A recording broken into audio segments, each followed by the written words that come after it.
In this section of the course, we're going to talk about security techniques. In the digital age, the importance of robust security techniques cannot be overstated. As we are increasingly relying on technology for a plethora of tasks, the need to protect our systems and data from potential threats have become paramount.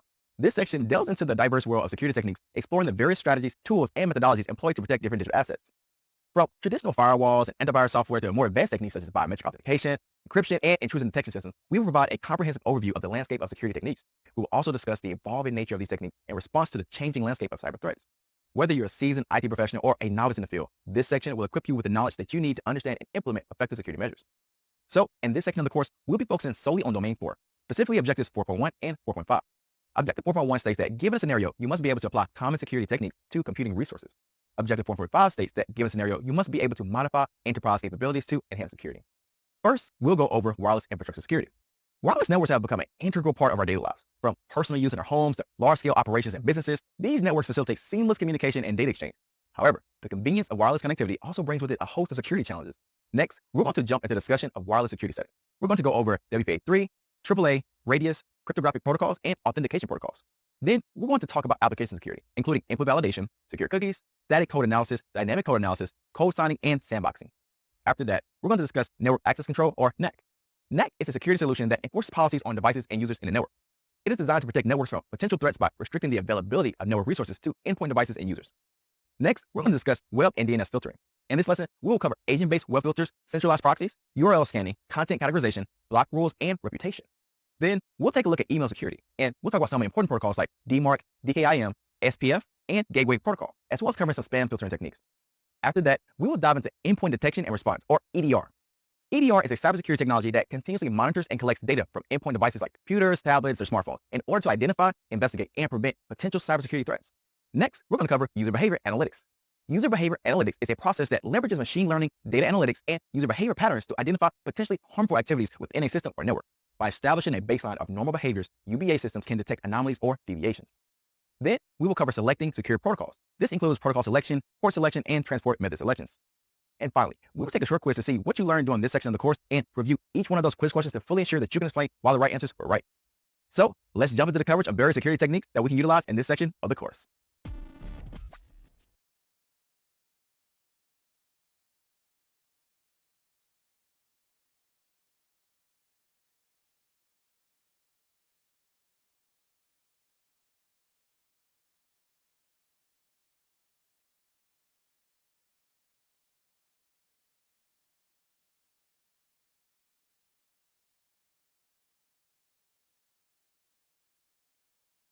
In this lesson, we will explore wireless infrastructure security.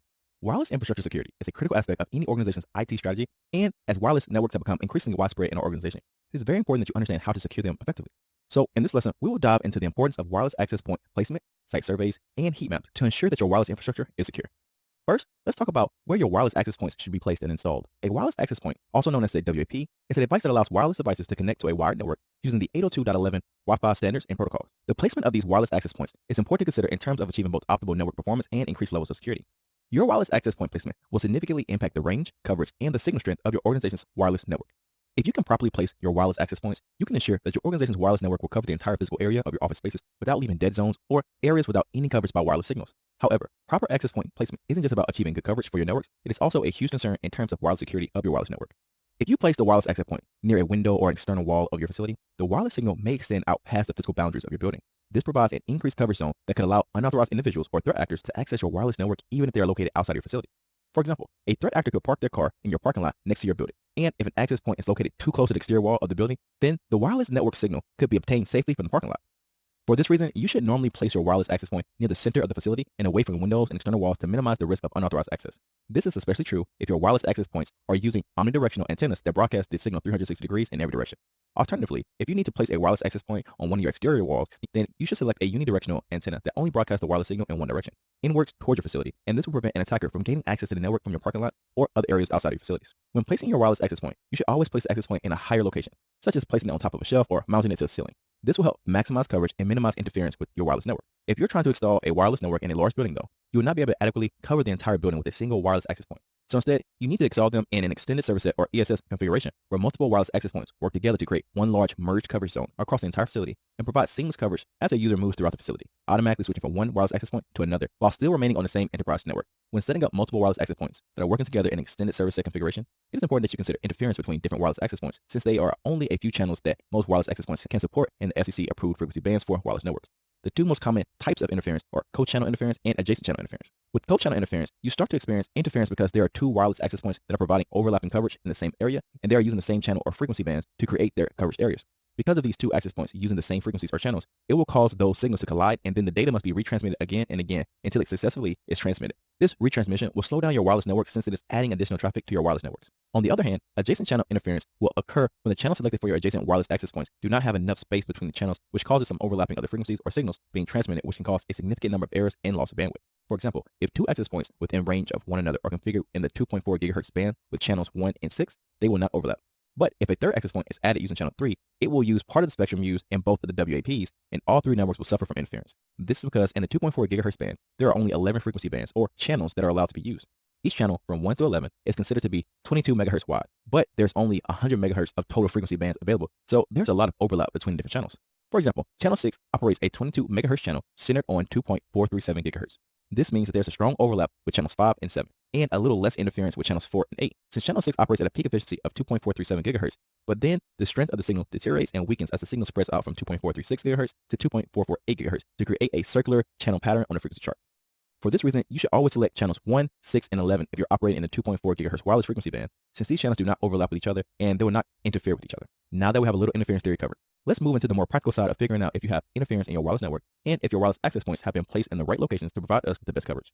To do this, we'll perform a site survey and create a heat map. A site survey is a process of planning and designing a wireless network to provide a solution that will deliver the required wireless coverage, data rates, network capacity, roaming capability, and quality of service levels. A site survey usually involves a site visit to test the radio frequency interference and to identify optimal installation locations for access points by scanning the airways in order to identify any device that is already configured and is operating in that wireless frequency band that we are considering using for our wireless network. During your site survey, you will usually create something known as a heat map. A heat map is a graphical representation of your wireless coverage, the signal strength, and frequency utilization data at different locations on that map, with each individual value being represented as a different color. Heat maps are really useful when you're trying to troubleshoot coverage issues or dead zone areas that have no coverage, as well as determining any areas where the signal strength is too strong. Also, these heat maps are useful in identifying the areas where your wireless network signal may be leaking outside the physical boundaries of the building and can potentially allow for an attacker to gain unauthorized access to the network. For example, if you were hired by a company as a cybersecurity consultant to determine the proper configuration and placement of their wireless network, you should first conduct a site survey to identify the optimal locations for the wireless access points by determining what other wireless networks are already nearby. Then, after installing the new wireless access points, you should create a heat map to visualize the actual coverage of the network. The heat map should show that the signal is strong in the central areas of the building, but weak in the outer edges. This might indicate that additional WAPs are needed near the edges of the building, and use some unidirectional antennas to focus the signal back into the building instead of letting it leak outside of the building. On the other hand, if the heat map shows that the signal is leaking outside the building, that will indicate that the wireless access points need to be repositioned to prevent unauthorized access from outside the building, or the signal strength of those wireless access points may need to be decreased so that the signal remains within the walls of your facility. So remember, the placement of your organization's wireless access points is crucial for ensuring the proper network performance and security for your wireless network. The wireless access points should be placed in central locations within the building and remain away from the windows and external walls. A site survey is an essential step in planning a secure wireless network, and you should create a heat map at the end of your installation to show a graphical representation of the coverage area and strength of your wireless network signals. These heat maps can then be used in areas where coverage is too weak, coverage is too strong, or coverage is leaking outside the walls of your facility.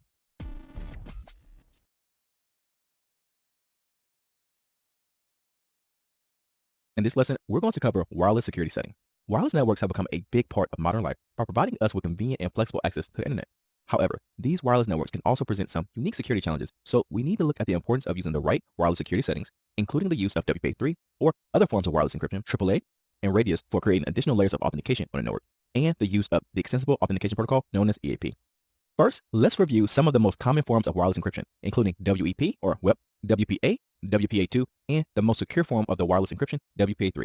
Wireless encryption and cryptographic protocols are an important part of wireless security since they provide us with the algorithms that we can use to encrypt any data being sent over our wireless networks to ensure that it's unreadable to anyone who might try to intercept it.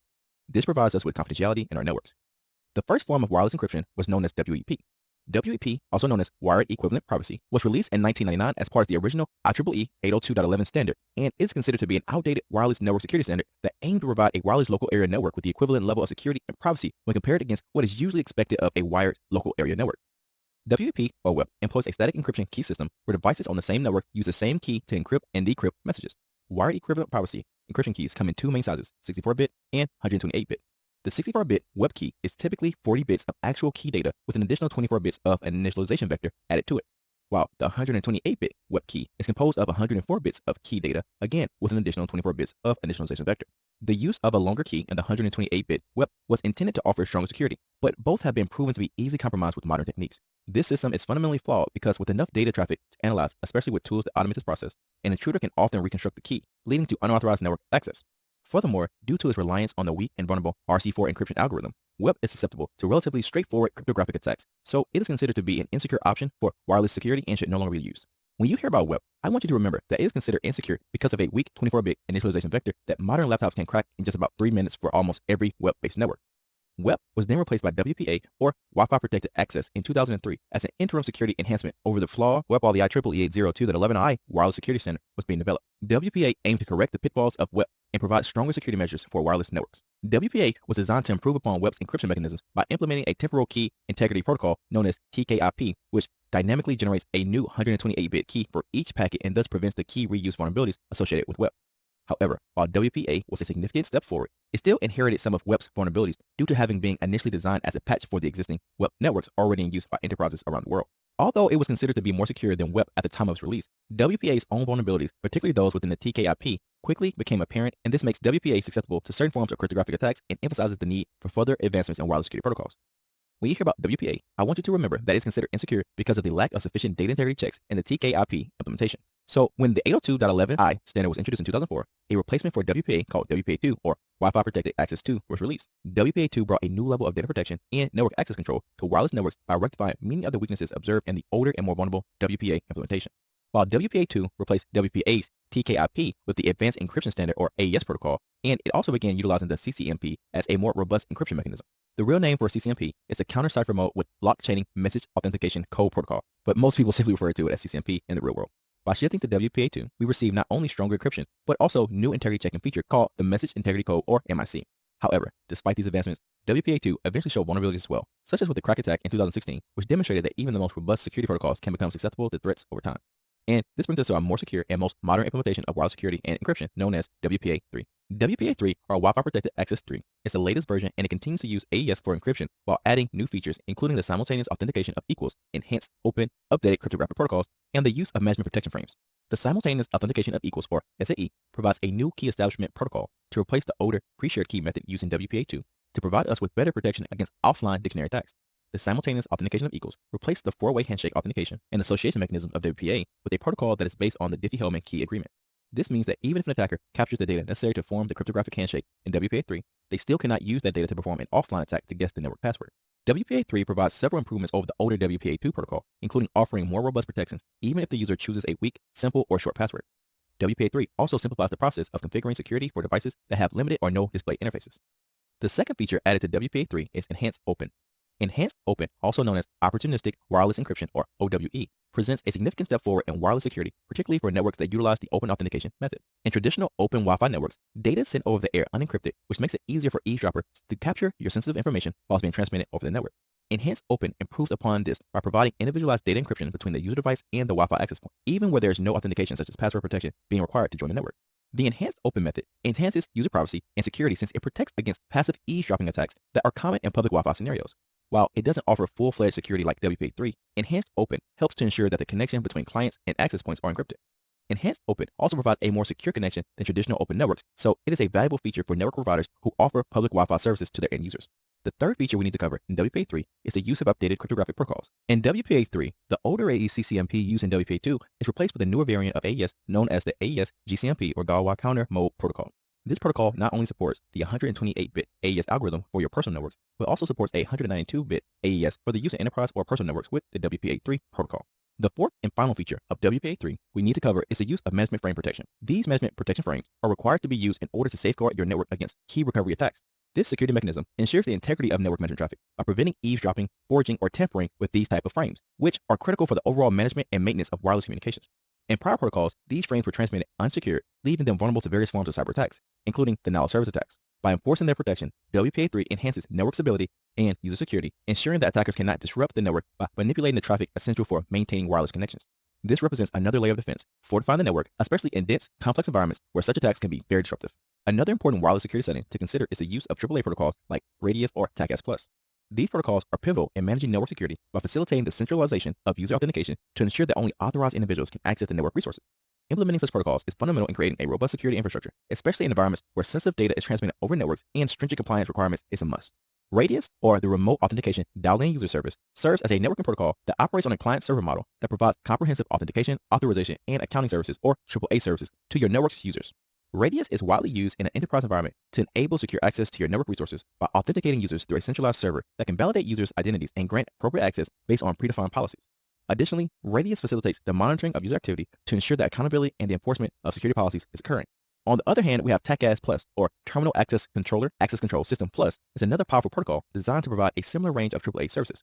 Unlike Radius, TACACS+ separates the functions of authentication, authorization, and accounting to allow for a more granular control over these processes. This level of separation permits the distinct handling of each component across different servers. Also, TACACS+ employs the Transmission Control Protocol while encrypting the entire authentication process to enhance its security compared to the older AAA protocols. The final wireless security settings that we need to cover are the various authentication protocols you may come across in the real world. Authentication protocols are used to verify the identity of users trying to access a network, and they are a crucial aspect of network security that ensures that only authorized individuals can access the network. Some examples of authentication protocols include EAP, BEEP, EAP TTLS, and EAP-FAST. EAP, or the Extensible Authentication Protocol, is an authentication framework that supports multiple authentication methods. EAP provides common functions and negotiation of authentication protocols and is used in wireless networks and point-to-point connections. While EAP is not a specific protocol by itself, it is used to define the message formats and the overall process that will be used by each specific EAP authentication method. PEEP, or the Protected Extensible Authentication Protocol, is an authentication protocol that encapsulates EAP within a potentially encrypted and authenticated Transport Layer Security, or TLS, tunnel. PEEP was jointly developed by Cisco Systems, Microsoft, and RSA Security as a method to transport authentication data securely via 802.11 Wi-Fi networks. EAP TTLS, or Extensible Authentication Protocol, Tunnel Transport Layer Security, is an authentication protocol that extends TLS support across multiple platforms. The main difference between PEEP and EAP TTLS is that EAP TTLS requires a certificate only on the server side, while PEEP requires dual-sided certificate authentication to occur on both server and the client side of the connection. With EAP TTLS, the protocol will encapsulate a second protocol for authentication that is carried inside the TLS encryption tunnel. EAP-FAST, or the Extensible Authentication Protocol, Flexible Authentication via Secure Tunneling, is an authentication protocol developed by Cisco Systems that allows users to re-authenticate securely when roaming within a network without having to perform full authentication every single time. EAP-FAST uses protected access credentials to establish a TLS tunnel in which client credentials are verified. EAP-FAST was created as a replacement for lightweight EAP, called LEAP, which had several security vulnerabilities associated with it.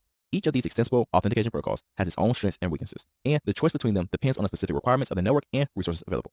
So remember, as wireless networks continue to expand in popularity, it is important that we learn the best ways to secure those networks, including using WPA3 or other forms of wireless encryption, AAA, and Radius for creating additional layers of authentication on the network, and the use of the Extensible Authentication Protocol known as EAP. WPA3 is the latest and most secure version of the Wi-Fi Protected Access, or WPA protocol, and it is used to provide us with the most robust protections even when users choose passwords that fall short of typical complexity recommendations. Radius is a networking protocol that provides centralized authentication, authorization, and accounting management for users who connect and use a network service, while TACACS+ is a separate protocol that allows for more granular control over authentication, authorization, and accounting that offers some advanced security by encrypting the entire authentication process. EAP, or the Extensible Authentication Protocol, is a universal authentication framework used to support various authentication methods such as token cards, smart cards, certificates, and others in wireless networks and point-to-point connections.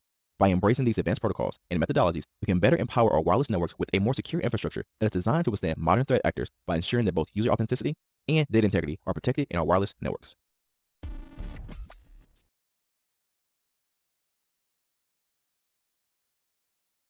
In this lesson, we're going to discuss the world of application security. Application security is a critical aspect of software development that focuses on building applications that are secure by design. By utilizing application security, we implement measures to prevent, detect, and remediate security vulnerabilities. There are 6 main areas we need to look at in terms of application security, including input validation, secure cookies, static code analysis, dynamic code analysis, code signing, and sandboxing. First, we have input validation. Input validation is a fundamental aspect of application security that acts as a gatekeeper to ensure that applications only act on well-defined and uncontaminated data. Input validation is focused on directly countering various forms of attacks aimed at exploiting data input vulnerabilities to preserve the integrity and behavior of the application. In the vast and complex world of software, where interactions are multifaceted and unlimited, the need to authenticate, clean, and secure data inputs cannot be overstated. Whether it's a user who fills out a form, data is transferred from one application to another, or an internal function calls another within a system, these are all considered inputs and must be properly validated before the application performs any kind of operation using the user-provided data. Each of these types of data being input will represent a point of interaction as well as potential vulnerability to our systems.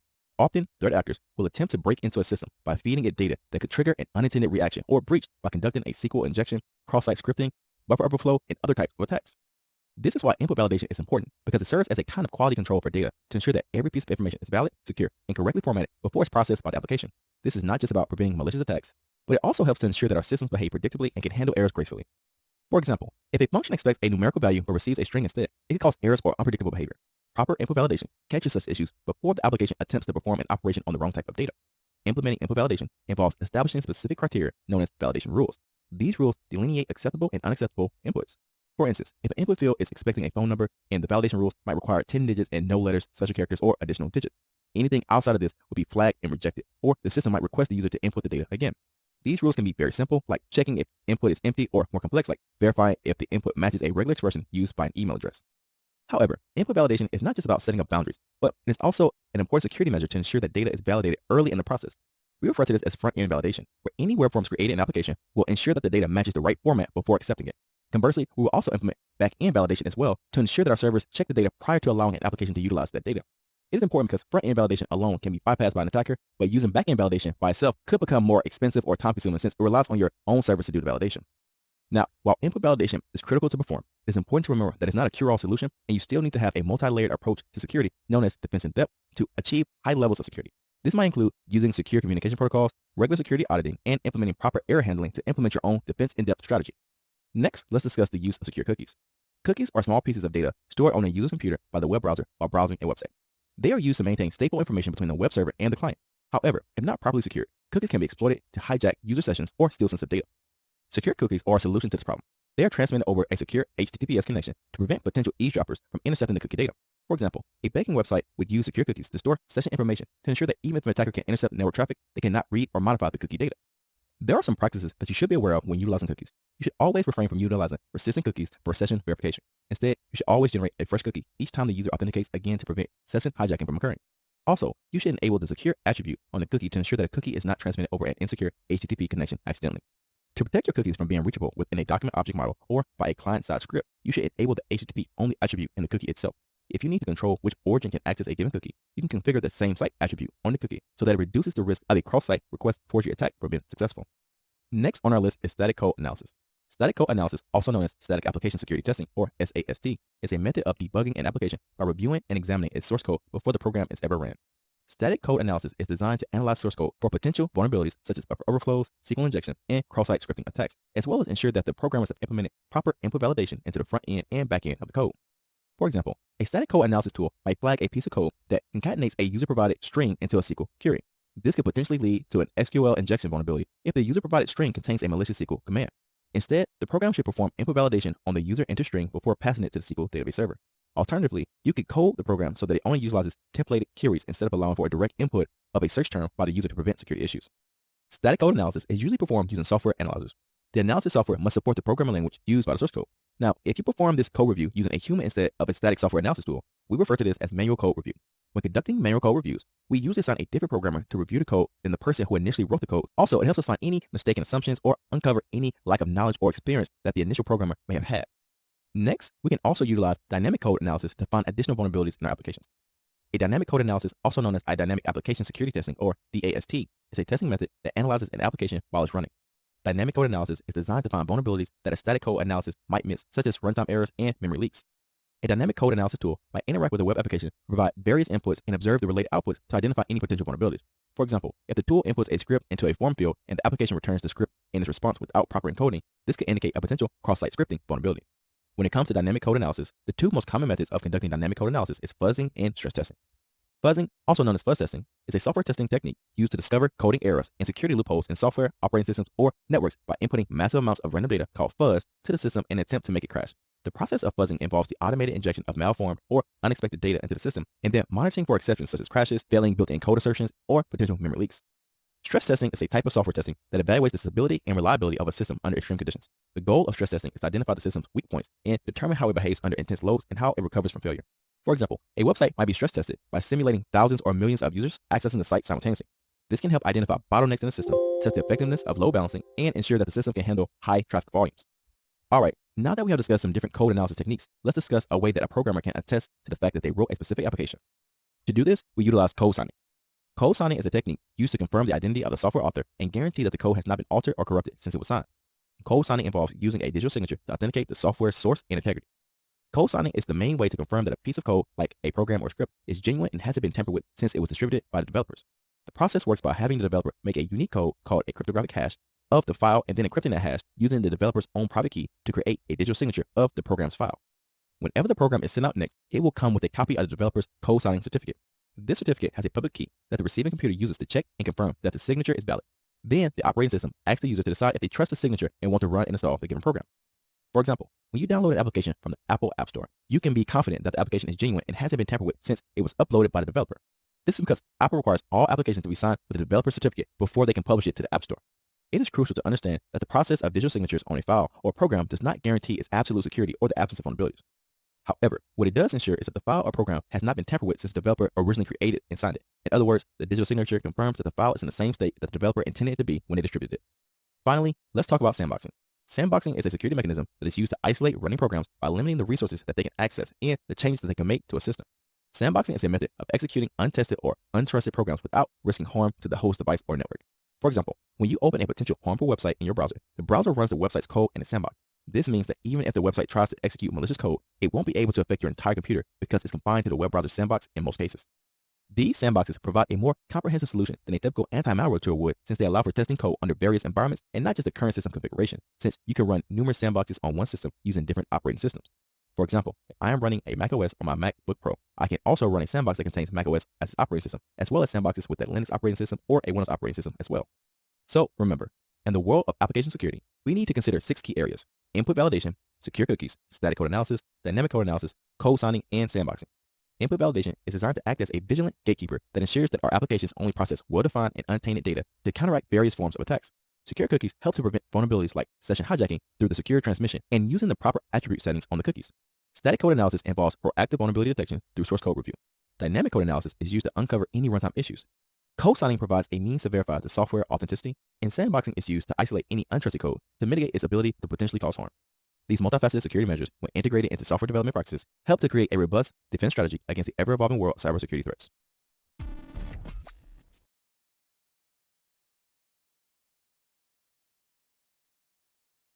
In this lesson, we're going to talk about network access control. Network access control, or NAC, is used to protect your network from both known and unknown devices by scanning any devices to determine its current state of security prior to being allowed access to your network. Network access control can be used for computers that are within your internal network that are physically located in your buildings and connected to it, or it can be applied to devices that are connected into your network remotely through a VPN. When a device attempts to connect to a network, it is placed into a virtual holding area while it's being scanned. This scan can be extremely simple, like verifying that it has a basic authentication using EAP, for example, or it can be more intense. For example, the device can be checked for a number of different factors, including its antivirus definitions, to make sure that they're up to date, the status of the security patching, and other items that might introduce security threats into the network if you allowed it to connect. If a device passes this inspection, it is then allowed to enter and receive access to all of the organizational resources that are provided by your network. If the device fails the inspection, though, it is instead placed into a digital quarantine area and it awaits remediation. While it is in this area, the device can receive its antivirus updates, it can get its operating system patches, and any other security configurations and services that it might need. But it can't logically communicate with other portions of the network because it is trapped inside of this screen subnet that is reserved for quarantine devices. Like a bad child, the device has been placed in timeout until it can be rehabilitated and meet the requirements of the initial NAC inspection. Once it successfully meets those requirements, it is then moved into the network and receives full access again to your organizational resources. NAC solutions can run either using persistent or non-persistent agents. Persistent agents are a piece of software that's installed on the device that's requesting access to the network.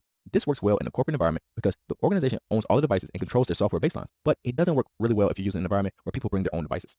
Instead, you might want to use a non-persistent agent for this. A non-persistent agent solution is very popular in college campuses where people bring their own devices and connect them to the network.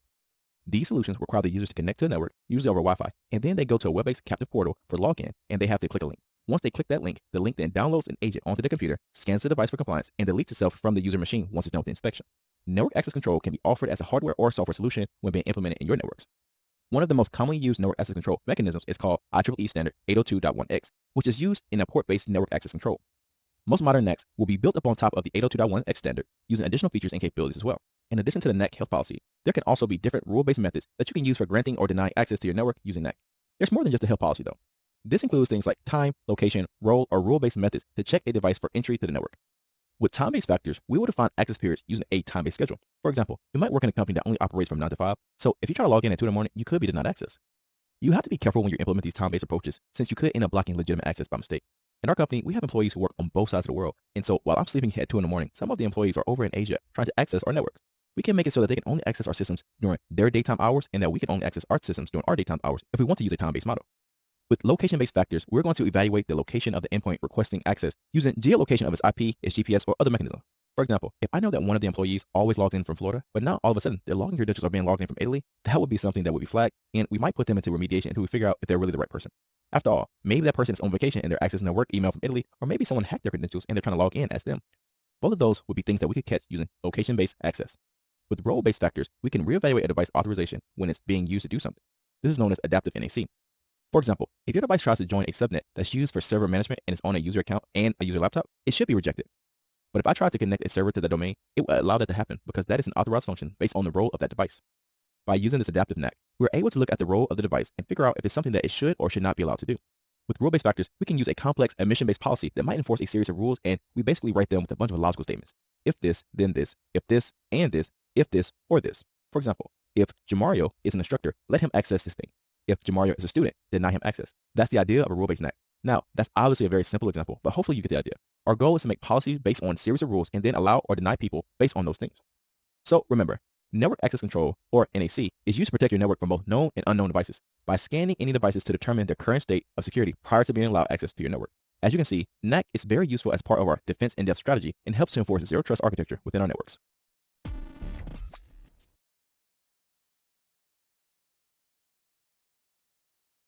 In this lesson, we will discuss web and DNS filtering. Now, the internet is a vast and complex place that is filled with valuable information and resources, but it is also filled with distractions and potential malicious threats. To ensure our safety and efficiency online, many organizations will employ various filtering techniques to prevent their users from accessing malicious websites or web pages that may cause an employee to lose hours of productivity by scrolling social media or other websites designed to keep the users online for hours at a time. To help overcome these threats, organizations can implement either web filtering or DNS filtering to control which areas of the internet an employee can access. Let's cover web filtering first. Web filtering, also known as content filtering, is a technique used to restrict or control the content a user can access on the internet. This kind of web filtering is a crucial tool for businesses, educational institutions, and parents to ensure safe and productive internet use is occurring. There are several different types of web filtering used by organizations, including agent-based web filtering, centralized proxies, URL scanning, content categorization, block rules, and reputation-based filtering. First up, we have agent-based web filtering. Agent-based web filtering involves installing a small piece of software known as an agent on each device that will require web filtering. The agent will then monitor and control the device's internet activity by enforcing the organization's web users policies. This agent-based web filtering methodology is particularly effective for organizations with remote or mobile workers, since these content filtering policies are applied to the device regardless of whether or not it's connected to the corporate network, a public Wi-Fi network, or even the employee's own home network. Second, we have web filtering that is performed by a centralized proxy. A centralized proxy or proxy server is a server that acts as an intermediary between the organization's end user and the internet. When a user makes a request to connect to a specific website, the proxy first goes to the proxy server, and then the proxy server will evaluate the request based on the organization's web use policy. If the request complies with the policies, the proxy server retrieves the content on behalf of the user and forwards the response from the web server back to the original user. If the request does not conform with your policies, then the request is simply blocked or denied, and a warning or error message will be returned to the user. Third, we have web filtering that is performed while conducting URL scanning. URL scanning is a technique that is used to analyze a website's URL to determine if it is safe or not to access. URL scanning will first check the URL requested by the user against a database of known malicious websites. If a match is found, the URL is deemed malicious and the user will be prevented from accessing that website. If the URL is not found in the database, it is assumed to be safe and the user is redirected to the website to access its content. Fourth, we have web filtering based on content categorization. Content categorization involves classifying websites into categories based on their content type, such as social media, adult content, gambling, or other often prohibited categories in a work-based environment. With content categorization, your organization can block or allow categories based on their own web users policies. For example, a company might want to block pornographic or gambling websites since employees shouldn't be accessing them on company time. It used to be very common that social media websites were also prohibited at many organizations, but with the rise of social media marketing and social media customer service, most organizations allow at least some of their employees to access websites like Facebook, LinkedIn, and Instagram from their company-provided computers. Fifth, we can use block rules as a form of web filtering.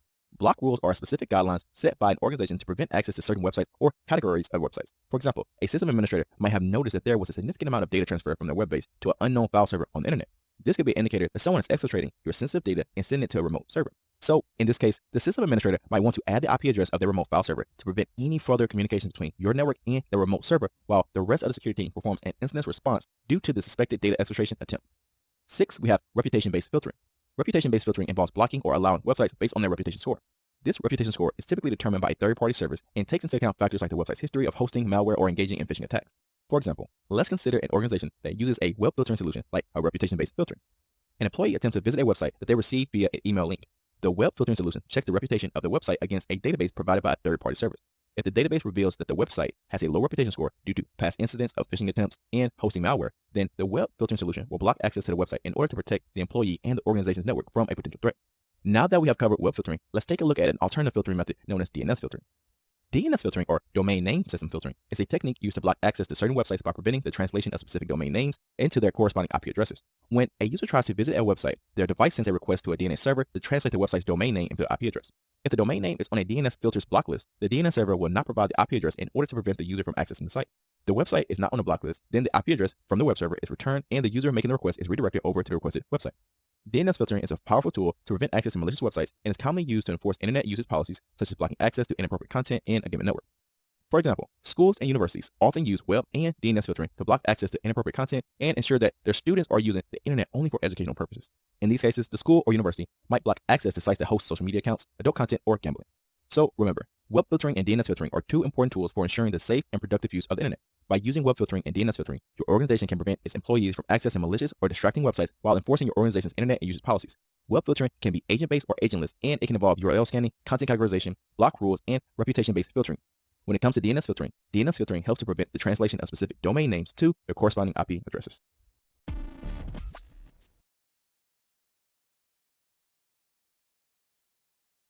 In this lesson, we're going to discuss email security. Email security is a critical aspect of modern digital communications that involves various techniques and protocols to safeguard email content, accounts, and infrastructure from unauthorized access, loss, or compromise.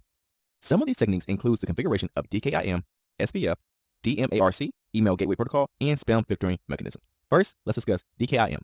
DKIM, or the Domain Keys Identified Mail, allows the receiver to check if the email was actually sent by the domain it claims to be sent from and if the content was tampered with during transit. DKIM works by adding a digital signature to the headers of the email, which can then be validated against a public cryptographic key that is located on the domain's DNS records. For example, if someone is at DionTraining.com sends an email, the receiving server can check the DKIM signature against DionTraining.com's public key.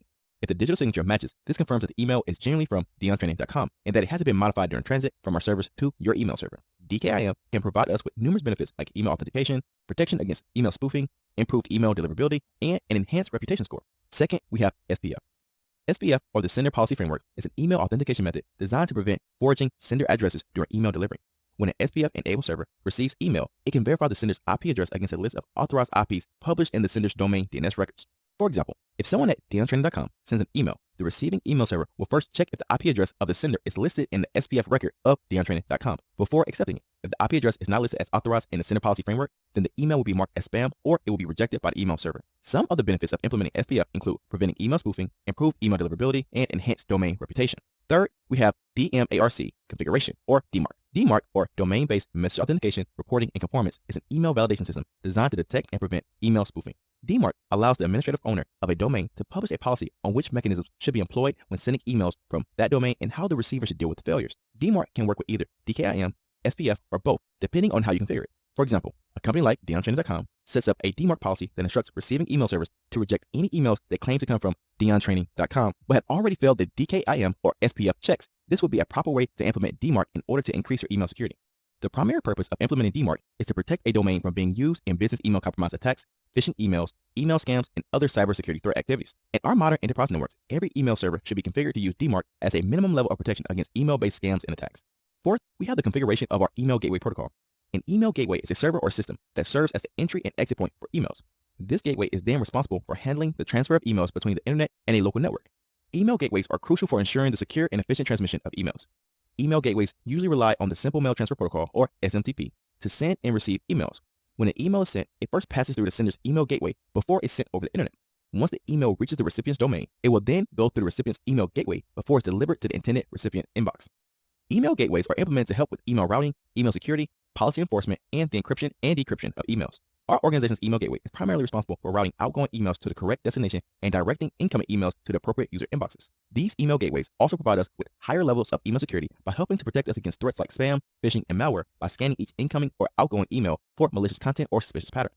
We can also use our email gateways as a method of enforcing policies that have been set forth by our organization, such as being able to block any outgoing emails that might contain sensitive information, or you can block incoming emails from a specific or known malicious user. In addition to all of these features, our email gateways can provide email encryption services by encrypting outgoing emails and decrypting incoming emails to protect your organization's sensitive information. These email gateways can be installed and configured as either an on-premise, cloud-based, or hybrid email gateway. An on-premise email gateway is a physical server that is located within the organization's own data center or premises that provides an organization with full control over the email system. This gives us the most flexibility when we opt to use the on-premise solution, but it does require that our system administrators maintain the system and update it as needed over time. A cloud-based email gateway is an email gateway that is hosted by a third-party cloud service provider to provide us with the greatest scalability and ease of maintenance. But this can be more expensive to operate than an on-premise solution, and you'll be limited to the cloud service provider's security measures when determining your exact configurations. A hybrid email gateway is used to combine the benefits of both on-premise and cloud-based gateways into a single offering by attempting to achieve a good balance between more control and more convenience. Finally, let's quickly discuss the concept of spam filtering. Spam filtering is a process of detecting unwanted and unsolicited emails and preventing them from reaching a user's inbox. Spam filtering usually involves various techniques such as content analysis, Bayesian filtering, DNS-based sinkhole lists, and general email filtering rules. For example, if an email contains words commonly associated with spam messages like lottery, free, prize, or other commonly used spamming languages, then your enterprise network spam filter might flag it as potentially being spam and move it to the spam folder. So remember, email security can be improved by using various techniques including the configurations of DKIM, SPF, DMARC, email gateway protocols, and spam filtering mechanisms. DKIM is used to add a digital signature to the email header that can be used to validate the recipient and ensure that the email was not modified during transit. SPF prevents sender address forgery by checking if the sender's IP address is authorized in a domain's DNS records. DMARC is a protocol that uses SPF and DKIM to determine the authenticity of the email message by allowing a domain owner to specify how to handle any emails that fail that particular security check. Email gateways serve as an entry point and exit point for all enterprise emails. These email gateways are implemented to help with email routing, email security, policy enforcement, and the encryption and decryption of emails. And lastly, we also have spam filtering, which is a technique to detect and block unwanted emails based on various criteria such as content, sender reputation, and user preferences.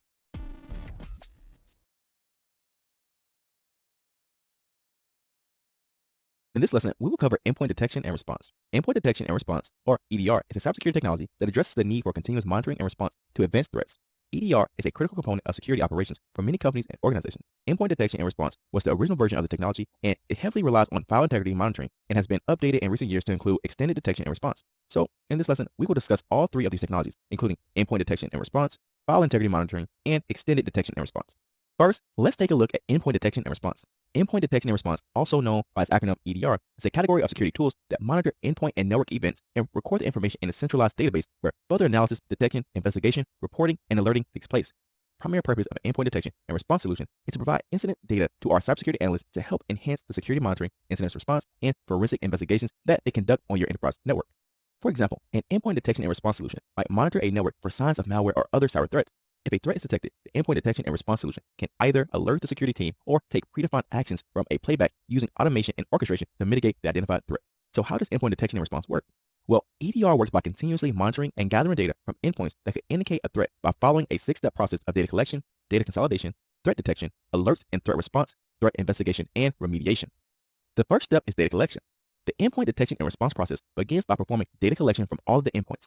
An endpoint can be any device that is physically an endpoint on a network, such as a desktop, laptop, and mobile devices. The data collected includes system processes, changes to the registry, memory usage, patterns of network traffic, and other system activities. The second step is data consolidation. Once the data is collected, it is then sent to a centralized security solution or database for analysis. This database could be located on-premise or in the cloud, depending on your specific endpoint detection and response solution being used by your organization. The third step is threat detection. Endpoint detection and response solution will use various techniques to analyze the data and detect threats from the data collected and consolidated from various endpoints across your network. These threat detection techniques can include signature-based detection, which looks for known patterns of malicious activity, and behavior-based detection, which looks for abnormal behavior that could indicate a threat. The fourth step is alerts and threat response. When a potential attack is detected, the endpoint detection and response solution can take several actions, such as creating an alert or performing some kind of threat response action. For example, the system could simply send an alert to the security team that provides them with detailed information about the identified threat. Or the system could again perform some type of automated action to contain the threat, such as isolating the affected endpoint from the network to prevent the threat from spreading further across the organization's network. The fifth step is threat investigation. Endpoint detection and response solutions also provide your security teams with the tools required to investigate threats. These tools can include detailed timelines of endpoint activity, forensic data, and other information that can determine the nature of the threat, its origin, and its impact on the system. The sixth and final step is remediation. After a threat can properly investigated, the endpoint detection and response solution can help with remediating a given threat by removing malicious files, reversing changes made by the threat, and restoring the affected systems to their normal state using a secure baseline. Next, let's take a look at file integrity monitoring. File integrity monitoring, or FIM, is used to validate the integrity of operating systems and application software files using a verification method between the current file state and a known good baseline. This comparison can help identify changes to critical files, including binary files, system application files, as well as configuration and parameter files. Usually, a file integrity monitor uses a small piece of software known as an agent to continuously monitor your critical system files for changes. Each file is first hashed, and their hash digests are stored in a database of known good file hashes.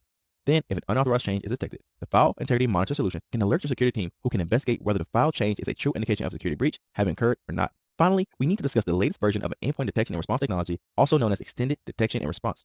Extended Detection and Response, or XDR, is a security strategy that integrates multiple protection technologies into a single platform to improve detection accuracy and simplify the incident response process. Extended detection and response technologies are used to collect and automatically correlate data across multiple security layers, including your email, endpoint, server, cloud workloads, and network, so that any threats can be detected faster and security analysts can minimize the time required to respond to any issues. By using an extended detection and response solution, you no longer need to have separate solutions for your network security, email security, and endpoint security. Instead, your organization can consolidate these separate solutions into a single consolidated platform. This simplifies the security infrastructure while improving your threat detection and response times, because the XDR solution can correlate data across all your security layers at once. So, I know that sounds like a lot of endpoint detection and responses, so you may be wondering, what is the difference between endpoint detection and response solution and extended detection and response solution? Well, endpoint detection and response is really focused on your endpoints, things like computers, laptops, and mobile devices. Endpoint detection and response solutions can collect data from these endpoints, analyze them for signs of threats, and respond to those detected threats. Extended detection and response, on the other hand, is a more comprehensive solution that extends well beyond just your endpoints. Extended detection and response collects and automatically correlates data across multiple security layers, including endpoints, network, cloud, and email, to detect and respond to any identified threats. So remember, endpoint detection and response is a security tool that monitors endpoint and network events for signs of threats that can either send an alert to the security team or take predefined actions to mitigate the given threat. Extended detection and response, on the other hand, is a security strategy that integrates multiple protection technologies into a single platform. File integrity monitoring is often included as part of the EDR or XDR solution because file integrity monitoring is used to validate the integrity of operating system and application software files. By understanding and implementing these tools, organizations can significantly enhance their security posture and resilience against various cyber threats and attacks.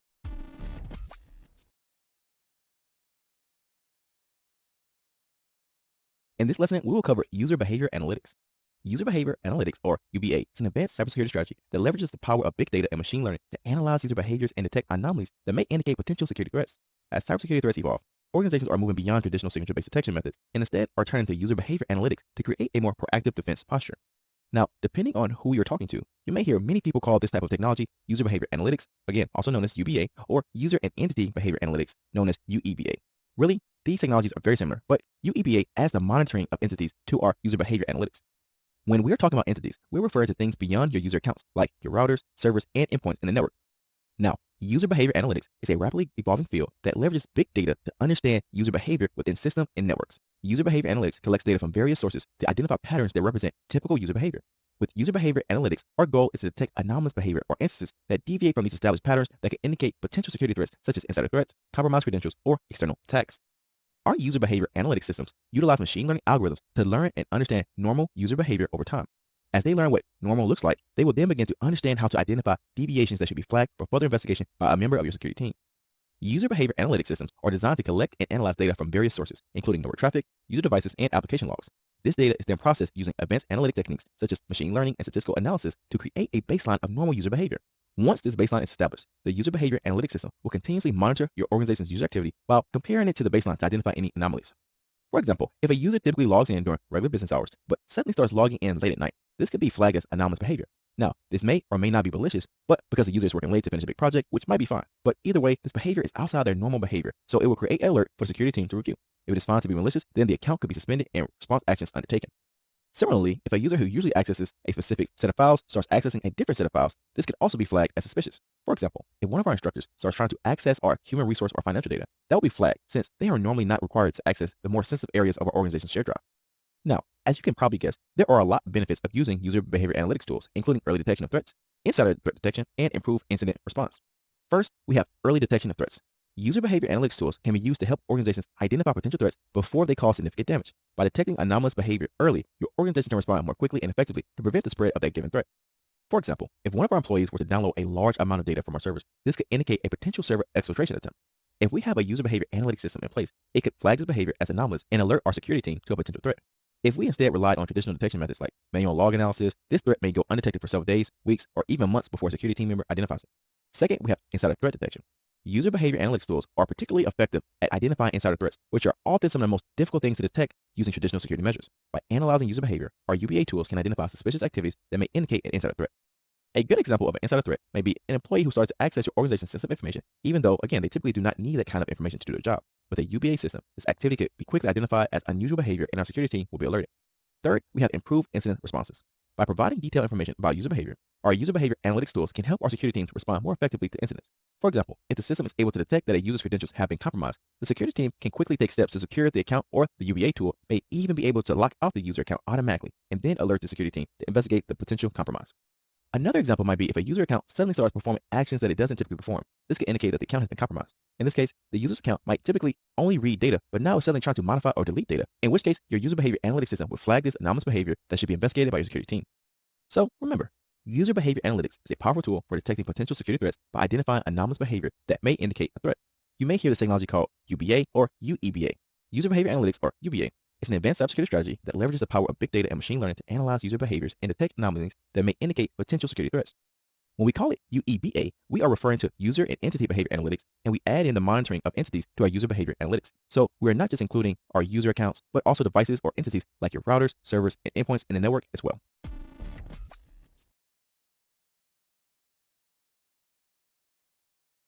In this lesson, we're going to discuss how you can select secure protocols. When you are trying to increase the security of your enterprise network, it is important to select secure protocols, ports, and transport methods to ensure that your data in transit remains confidential and safe from prying eyes. Which protocols, ports, and transport methods you choose will greatly influence the security, efficiency, and reliability of your enterprise network. First, you must select a secure protocol that meets your specific use case. When it comes to protocols, a protocol is a set of rules or procedures for transmitting data between electronic devices. There are many protocols that can accomplish the same thing, but which protocol you select can either increase or decrease the overall security of your networks. For example, if you want to visit a website, you could do that by using HTTP or Hypertext Transfer Protocol. HTTP will transmit your data in plain text, which makes it susceptible to an on-path or eavesdropping attack where the threat actor could intercept and read your sensitive communications.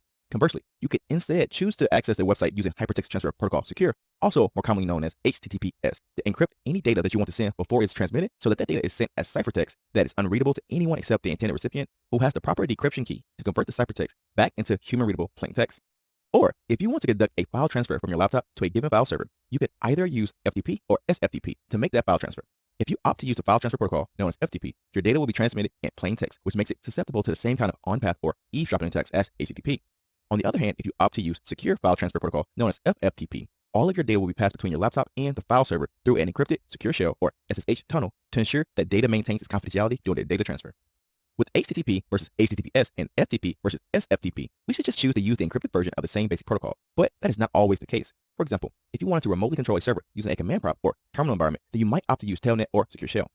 Telnet is an older, insecure protocol that was traditionally used for remote command line administration of your servers and network devices.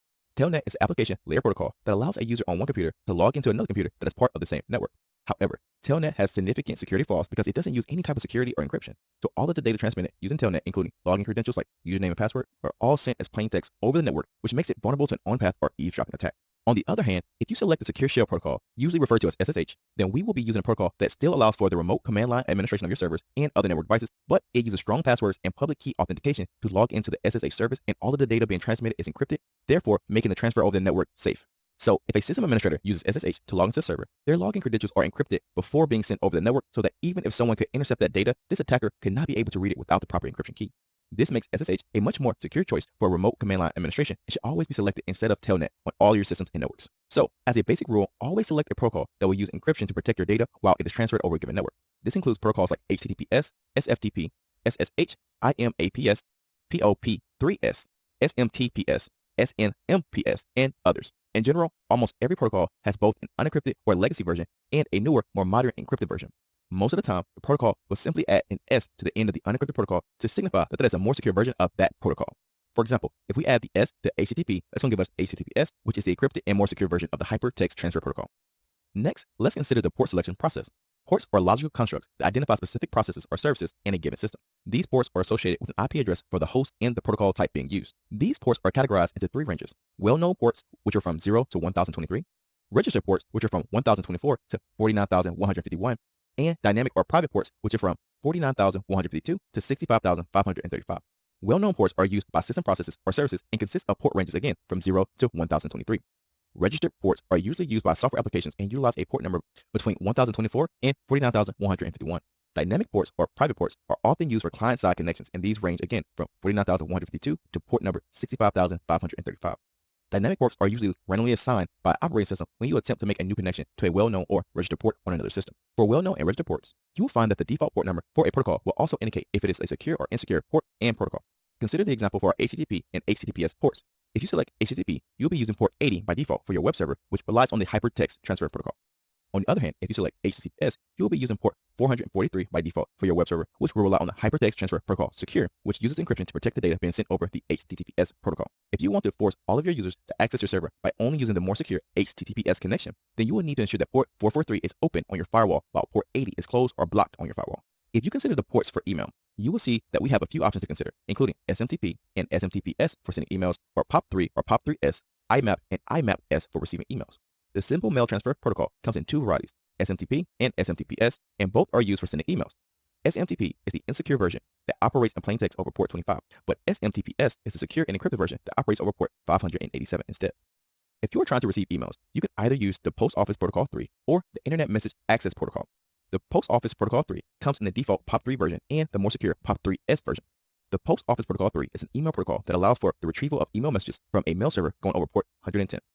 But if you use the encrypted version of POP3S, you will instead use port 995 to receive your emails. The Internet Message Access Protocol, on the other hand, is the more modern email protocol that provides access to email messages stored on a mail server and enables users to manage their email accounts over port 143.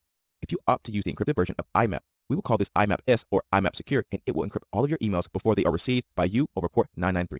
In terms of these various email protocols, they will all work fine depending on your use case, but you should really use the secure version of these ports instead of their unencrypted varieties to help protect your emails from being intercepted and read by unauthorized individuals.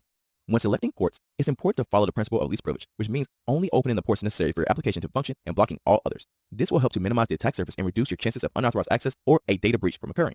Also, when it comes to ports, default port numbers are associated with specific services or protocols to simplify the communication process. For instance, HTTP typically uses port 80 while HTTPS uses port 443. These default assignments make it easier for devices to connect and communicate with one another without needing to specify a port explicitly. However, users and administrators have the flexibility to configure their systems to use different port numbers if they prefer. This flexibility allows for customization and can enhance security to some extent. Using default port numbers can be less secure because malicious actors often target these well-known ports in their attempts to exploit vulnerabilities. By using non-standard port numbers, such as by assigning port 8888 to your web server instead of using port 80, you can make your services less predictable to some extent and more challenging for attackers to find and target. However, it's important to note that while changing port numbers can add a layer of obscurity, it should not be considered a substitute for more robust security measures such as a strong authentication, encryption, and regular security updates. Additionally, using non-standard ports may make troubleshooting and administration more complex, so it should be done thoughtfully and documented carefully if your organization decides to use this approach. Personally, I found that there isn't much security to be gained by using alternative port numbers instead of the defaults, but you will still see some organizations using this non-standard ports for some of their services, especially inside of their internal networks. Finally, let's take a look at different transport methods that you can choose to utilize in your enterprise networks. A transport method refers to the way data is moved from one place to another, usually using either TCP or UDP to transmit the data. The Transmission Control Protocol, or TCP, is a connection-oriented protocol that ensures data is delivered without any errors. TCP is able to ensure this delivery by establishing a connection before data is transferred, and it's using acknowledgements, retransmissions of lost data, and sequencing to ensure that integrity of the data has been transmitted. This makes TCP ideal for applications where data accuracy is important, such as when sending data to or from a web server or email server. For example, whenever you try to connect to a given website, your browser uses HTTP or HTTPS to request web pages from the server using the TCP transport method. TCP ensures that all of the web pages arrive correctly and in the right order for processing by your web browser. If any data is lost in transmission, the TCP method will automatically retransmit the data to ensure that the web page that you see in the browser is exactly as it should be with no missing or out-of-order data. On the other hand, the User Datagram Protocol, or UDP, is a connectionless protocol that doesn't guarantee delivery and instead simply sends datagrams without establishing a connection, and UDP does not provide any error checking or recovery services. This makes UDP much faster and more efficient than TCP, but can result in data packets being lost during the transmission. This makes UDP more suitable for applications like streaming, video, or gaming, where speed is more important than the complete accuracy. For example, if you're streaming this video and one frame is lost during the transmission from a service to your browser, you likely won't even notice the difference. This is because video plays about 30 frames per second, and the human eye has a hard time seeing missing frames as long as 24 or more of the frames per second are received. So if the video only shows you 29 frames instead of the 30 frames each second, you likely won't even notice the difference. And this is why UDP is a great choice for streaming video and other near real-time communications that can allow for some lost data without affecting the end result the user is attempting to achieve. For example, streaming video services like YouTube or Netflix heavily use UDP because it provides more speed and efficiency for their data transmission needs. While TCP would ensure the delivery of all packets, it does so at a cost of speed and increased overhead, which makes it unsuitable for video streaming where a few lost packets do not significantly impact the overall viewing experience.